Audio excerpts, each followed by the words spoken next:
Welcome to Surthrival, the podcast about befriending grief. I'm your host, Stacia Gaines. I am so excited to have my friend, Bryan Hancock, joining me today. Bryan, you and I have known each other a long time. It goes back to Ridgecrest Baptist Conference Center in North Carolina, either high school or elementary days, not exactly sure, but both of our dads were involved in music ministry, and we actually met for the first time during Music Week at Ridgecrest. Then Bryan and I went to Sanford together, and his wife Allison was also, well, actually, she was a friend of mine before y'all ever started dating. Yeah.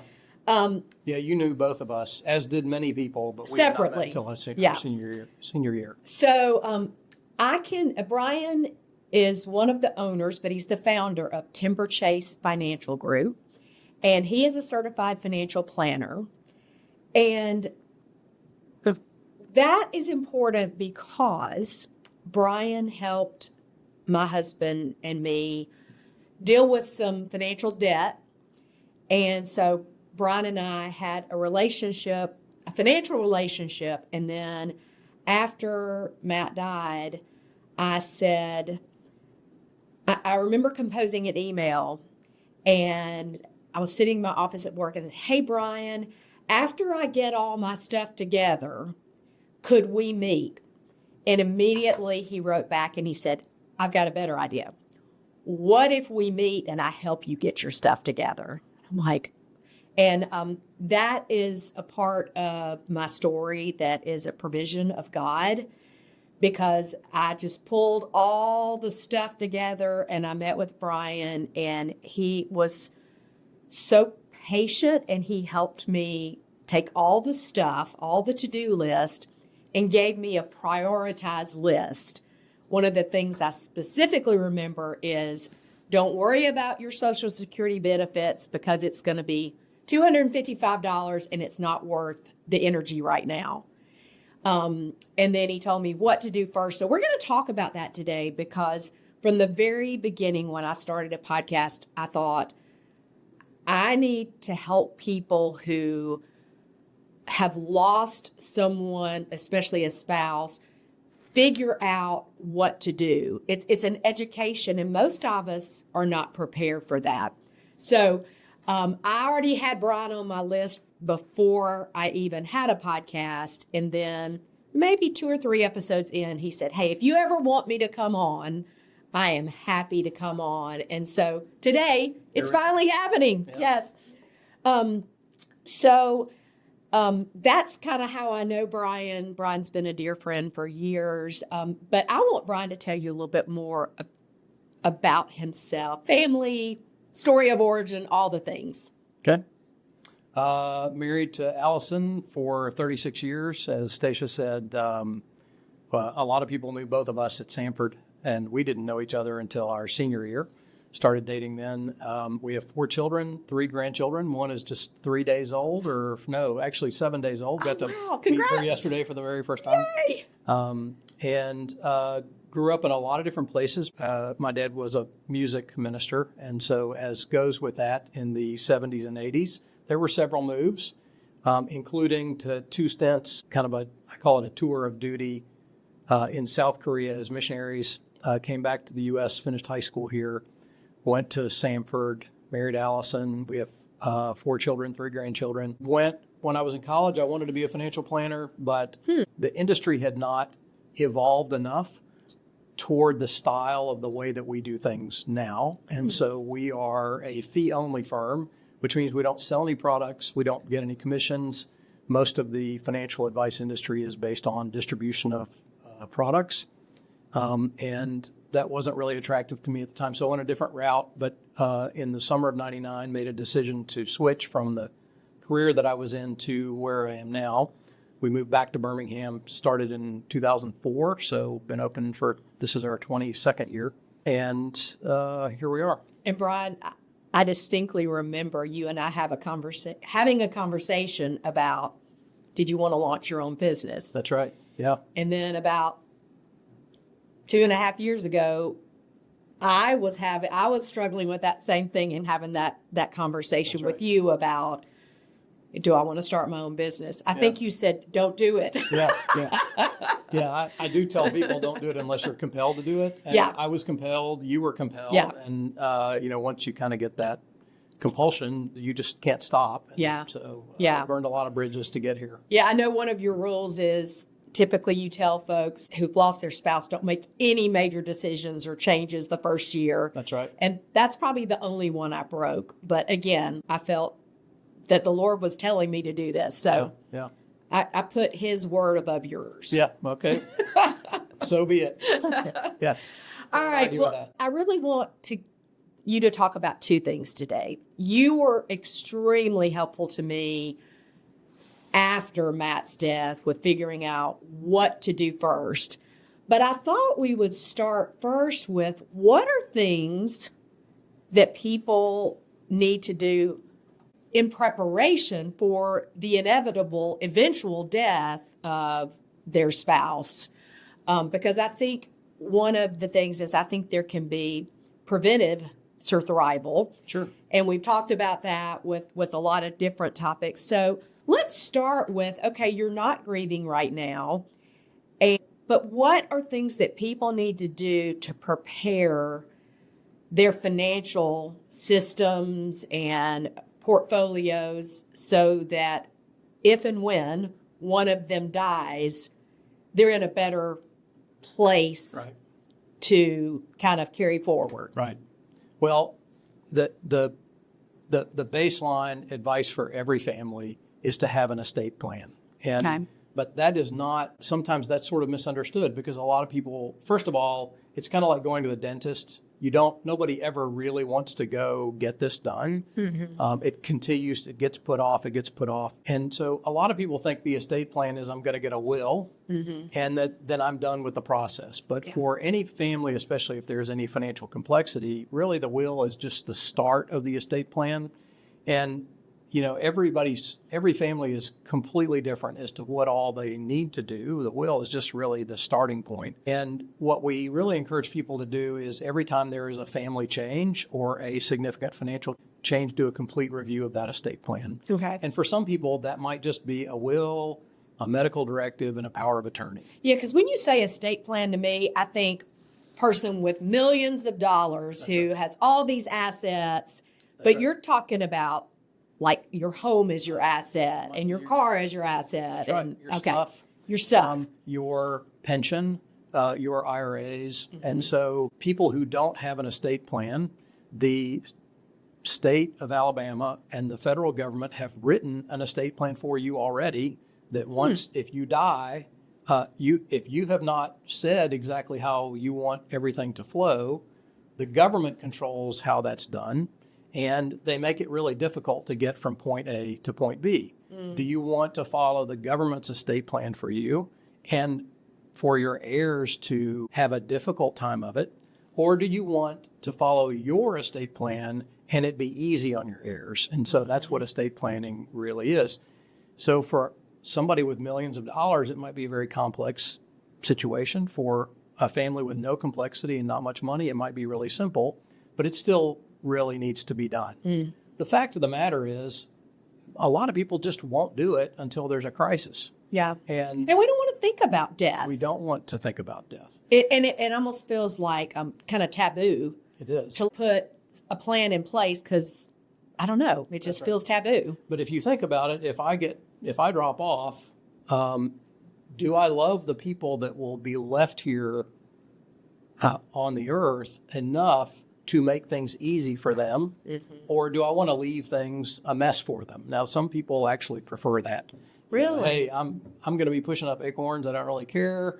I didn't like them anyway, so I'm just going to, throw a hand grenade in the room and make their lives miserable. But most people don't do that. They just don't estate plan out of procrastination. So what are some simple things that can be done, even if you do or don't have an estate plan? One thing that we really encourage people to do is, if I disappear, can everything be recreated? Yes. And information is really important. And so for me, I'm sort of in this business. There are 3 people in my lives that have the passcode to my phone and the password to my 2 email addresses. And if they have those 2 things, they don't need all the passwords to everything. If they've got the password to my phone and the password to my email addresses, they can recreate everything. Now, I have left instructions. I cheat. I'm a little bit in the business. Right. I think about these things. But those 2 things are really important. And you may have, when Matt died, you may have struggled with this. I did. I did not have the passcode to his phone. And with 2-step verifications, That's right. there were so many things that I could not do because I didn't have access to his phone. That's right. 3 years ago, I had my parents were both very ill at the same time and unable to speak or do for themselves. And because I had the list of passwords to all the email addresses and I had the passcodes to both of their phones, I was able to step in and control their financial situation on their behalf. Yeah. If I had not had that, it would have been a very, very difficult and expensive process.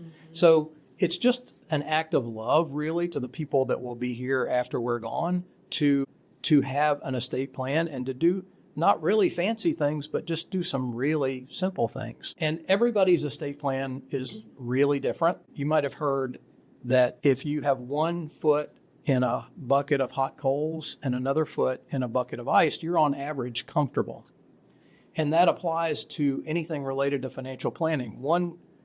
If you take all of the estate planning tools that are out there, on average, are they right for me? Yes, but my particular circumstances mean that I need to do this and I don't need to do this. Right. And it is very individually driven. So. Okay. All right. I love, like, since Matt died and I did not have passwords and I could not get into his phone and it was really problematic. I have told my kids where those important passwords are, like for my computer and my phone. And I have made sure that they're not going to be in that situation because I care about them.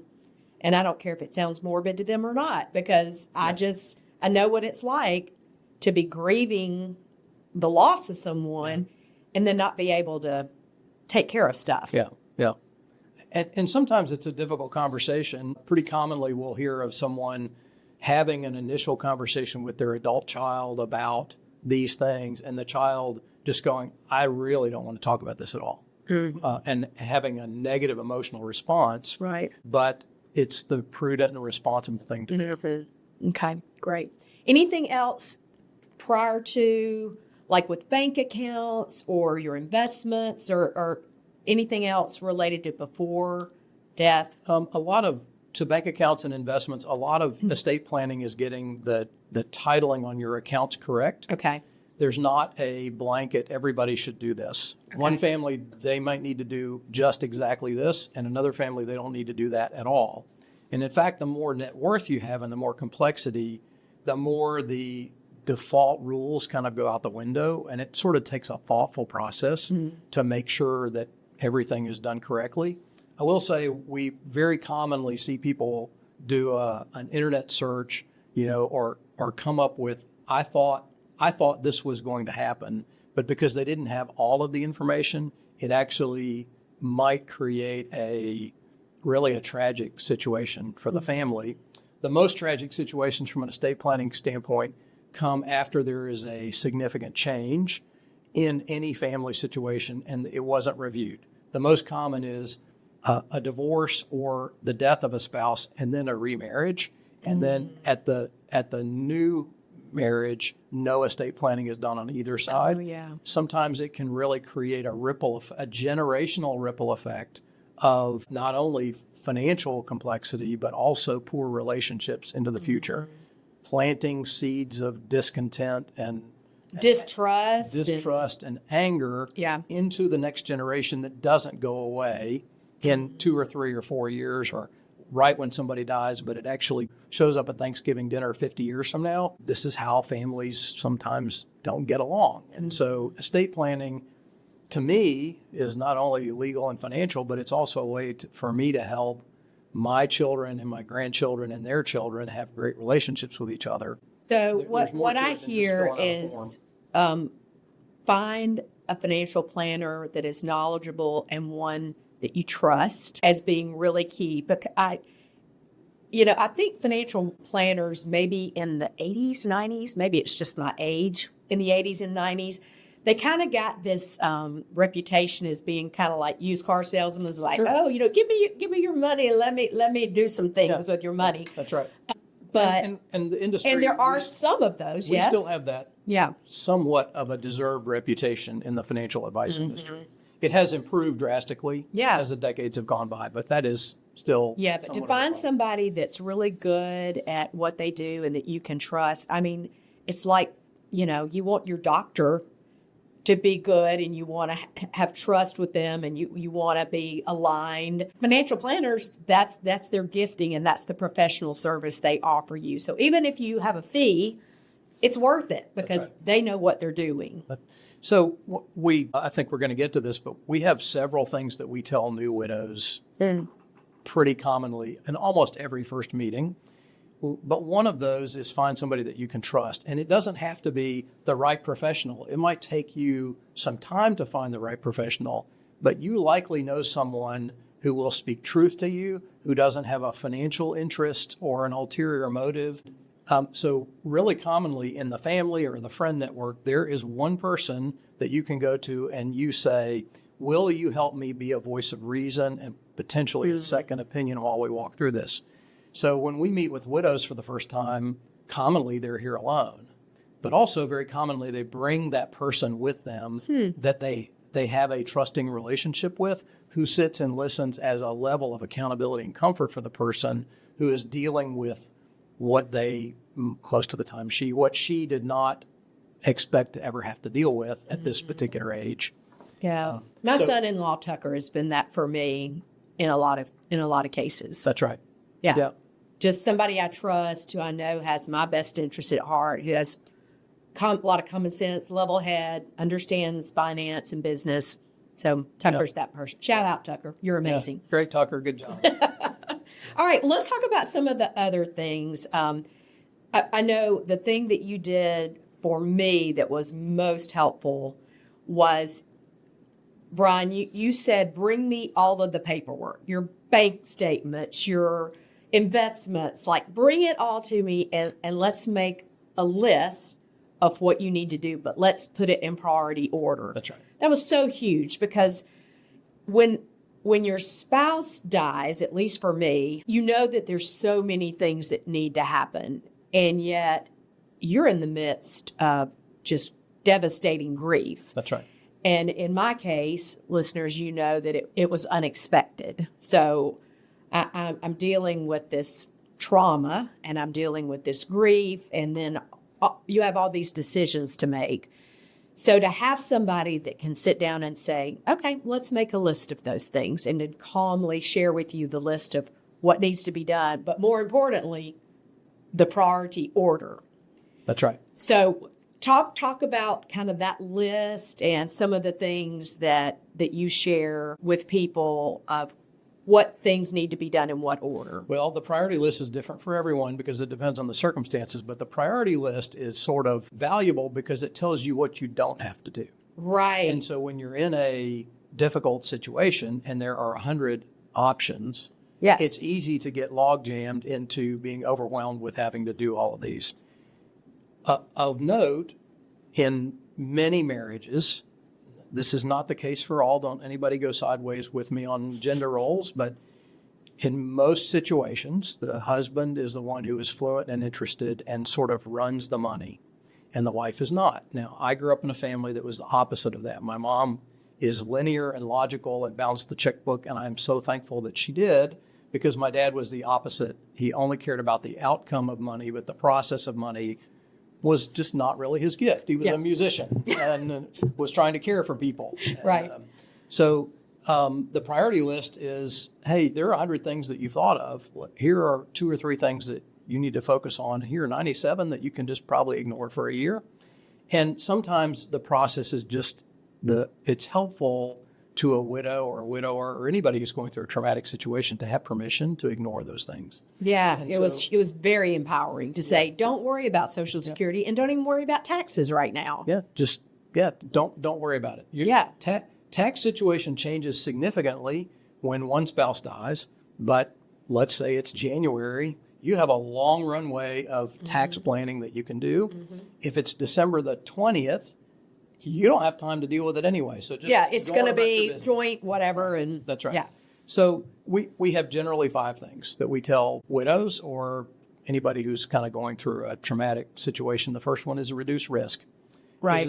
Is there anything here where you as a couple were taking financial or investment risk and you don't need to anymore? And so for you, Stacia, the widow, if you had a bunch of money in an investment, let's just say the S&P 500, and the S&P 500 crashes 40% a week from now, would that have a negative impact on your emotions? 100%. What if you're not in the S&P 500 at all and you do not care what's scrolling across the bottom on television during the next financial crisis because you are taking no risk? So we encourage people reduce risk. Right. That was huge. You have a long runway of time where you can figure out how much risk you can take. And there's a lot of fear. Like I remember having a lot of fear, like, because now, my income was reduced, everything was on me. And there's a lot of fear and anxiety associated with that. Like, just what is going to happen to me? I can't afford for the S&P to crash and me to lose everything. That's right. Now, let me stop here and give a little disclaimer. We're an SEC registered investment advisor. I'm also a CFP, and so we have these requirements that we can't give financial advice to anybody who's not a client. And so your listeners, if they're not clients, should not consider this financial advice. Yeah. The reduced risk is a concept, not advice. And one family, that might be the way to go, and another one, that might not be. And so it needs to be a contextual, thoughtful conversation. But the second one is reduce moving parts. And so if there are a lot of things, like, for example, I'm financially interested and fluent, and so in my financial situation, I have things moving around a lot. But Allison, the greatest human ever, 36 years we've been together. I've known her for 39 years. And if I die, that is not going to serve her well. And so what she would need to do, with the help of her brother and 2 of my children and my 2 business partners, is reduce moving parts, because stillness actually helps with confidence. And then the third one is put out fires in the basement. And so what we mean by that is there something going on here? We want you to be able to kind of go grieve and do what you need to do with your family, but let's just take a quick look. Right. Is there something on fire that's going to financially burn your house down? And if there's not, move on with it. But is there a tax issue, or if you own a business, who's going to run the business, or is it a succession plan? Is there a deadline? Was there already a transaction involved? Do you have, this goes back to the risk thing, are you taking way too much risk, all consolidated in certain parts of the capital markets? Let's just do a quick review. Is there anything that could burn your house down? Let's put that fire out, and so you can move on. And one of the fears for me as a widow is I wasn't sure if I didn't even know what was in the basement in some cases. That's right. Like that's why you need somebody who's knowledgeable to say, let's inventory the basement. Yeah, that's right. And see if anything is on fire. Yeah. And then that way you can remove that anxiety, because knowledge is power. And so let's go back to my wife, Allison. She's really busy taking care of my mom and my new grandchild this week. She has no idea about a lot of our financial things because she's just frankly not really interested. If I disappear, she can go talk to Tyler, one of my business partners, and 2 of my kids, and piece together really quickly what's there. We've left a trail, but put out fires in the basement. The next one, and these don't have to be done in order. Yeah. But the next one is to find a trusted second opinion on everything, and I've already spoken to that. I think it's really comforting to somebody when I meet with them for the first time. They do not know us. They don't know if we're shysters or if we're friendly, and they bring somebody who's a level of accountability. Tucker, your son-in-law, Tucker, is that right? Did I get that right? Yeah. And so I think it's really important that no matter what decision somebody in this situation is making or needs to make, they ask somebody else for a second opinion. And a lot of times, this is so common that somebody goes through a traumatic situation. In the heat of the moment, they make a permanent, significant financial decision. Yeah. Very commonly, they wish later on they had not. Would they have not made that if just one person had said, I don't think you should do that?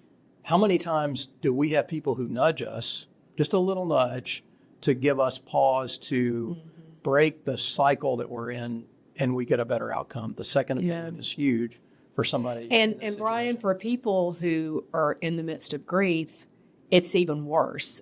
You know, I've talked on the podcast about brain fog, about grief fog. That's right. It's a real thing. Like when you're grieving, you've lost someone significant to you. It's just you're already emotionally a basket case in most cases. And that's not the time to be making, for most people, significant financial decisions because their brains are just taxed in other ways. Yeah. I think a subset of this is be careful of anybody that approaches you about anything. You told me that. Plug too. your ears. Yeah. And we've seen some really unfortunate situations. One that comes to mind, a husband died. A friend who sold insurance products came to the widow and suggested she needed a policy. She signed on the dotted line. It was very expensive. We looked at it, and there is no mathematical, technical, or good reason why she would be in that situation, with or without her husband being alive. But people do take advantage of people who are vulnerable. And you told me that, and so it made me more like, you know, kind of spidey senses up, like, like 100%. Yeah. I've heard of this. I don't know this for sure, but there got to be people out there who read obituaries and then they wait and then they go knock on the widow's door 3 months later and say, "Hey, I'm a roofing company and I was driving by and I noticed you've got this problem with your roof." Or, you know, oh, I do. You know, that's right. That's right. Assuming that the wife does not know about roofing, right? And is vulnerable at that time. Yeah. I think so. And then the last thing, you've used the term fog. We tell people to just go focus on your family until the fog lifts. And for widows, very commonly, the 1 year advice is great because you've got to go through all the cycles of the year. You got to go through the July. What month did Matt die? June. I don't remember. So June. You had July 4th coming up. Yeah. And then you had my son's wedding the next weekend. your son's wedding, and then you had Thanksgiving, and then you had Christmas, and then you had New Year's, and all of those are first without Matt, right? And so we very gently discourage the widows that we work with in that first year to do anything that is permanent or that requires kind of a longer view, like long-term financial planning. So the fifth thing that we tell all of our new widows that we meet, and you've used the word fog, and that is let the fog clear before you make any financial decisions. Right. Do these first four things and then just go on about your business because you've got a really long time before you can make any long-term financial planning decisions. In your situation, Matt's death was very sudden. Right. In my dad's situation, he had been sick for 20 years or 15 years, something like that. So there was nothing unexpected about it. Right. But in both cases, it's new and it's different. And so why a year? It's great to get through. Matt passed away in June. You had to go through July 4th, your son's wedding, Thanksgiving, Christmas, New Year's, all the first. They're all new, right? And once that first full year passes, then kind of look around and go, has the fog cleared for me to kind of be thinking long term? Everything prior to that should really be short term. Yeah. For some people, it's much shorter than a year. For many people, it's much longer. Right. But it is what it is. It's important not to be doing anything but going on about your business with your family and getting used to your new reality and then make financial decisions later on. Well, and we have said over and over again that grief is as individual as a fingerprint. No two people grieve the same. No people's situations are the same. It depends on the relationship you have with the person. So I think what I learned, and the reason that I wanted Bryan to talk, is to provide some basic principles to help you before you reach that inevitability of one of you passing away. And then secondly, just kind of making sure you have a trusted financial partner who can help you make that determination on when you're ready and what do you do now. And so Bryan, let's go through those 5 things. So first of all, reduce risk. Reduce risk. And you get somebody to help you go through kind of what your risks might be. The second thing is, which was huge for me, is reduce the moving parts. That's right. Simplifying became my modus operandi for that time. Is I was so overwhelmed, and my goal was really focusing on how do I simplify things so I can manage it? Like, how do I, close a bank account or, get all of my investments into one place so I don't have to go to 4 different places? What tasks do I do first? So reduce, or which of those just to not deal with at or all. yeah, what do you just kick the can down the road or don't have to be done at all? They'll be there when you come back to it. Like the Social Security check. That's right. Which still ticks me off. Okay. And then, so the third one was what? Put out fires in the basement. Put out fires in the basement. Like, get somebody to help you figure out what are the things that could literally wreck your life financially. Right now. Yeah. Right now. That you might not know, and good point you made earlier, you might not know what's in the basement. Right. So get somebody to just take a quick look and see if there are any financial fire hazards anywhere. Okay. And then number 4, get a second opinion, a trusted second opinion. Right. Somebody kind of be the voice of reason. Somebody you trust, somebody who will speak truth to you, and somebody who doesn't have an ulterior motive or a financial incentive for you to do something other than what you should. Right. That's really good. And then last, go on about your business. Go on about your business. All right. Take care of your family. Get used to your new reality, and then come back to financial things later on. Yeah. Good advice, Bryan. You're good at what you do. Thank you. And I will. Unfortunately, we've done this a few times with people, so. And I will be forever grateful for that response you gave me of, I got a better idea. Yeah. Bring all your stuff and I'll help you figure it out. Yeah. Yeah. So thank you for being that person for me. You're You very definitely made that awful part of life after Matt more palatable and more manageable with your trusted advice. Yeah. So thank Good. you. You're very welcome. All right, listeners. Well, I'm so glad you joined us. This is really one of the first episodes I've done related to kind of the pragmatic and practical things around death. And it will not be the last, but I hope that you will listen, share with friends, comment. And if you need a good, trusted financial planner, I recommend Timberchase Financial and Bryan Hancock. He's one of the good guys. Thanks, Bryan. Yeah, enjoyed it.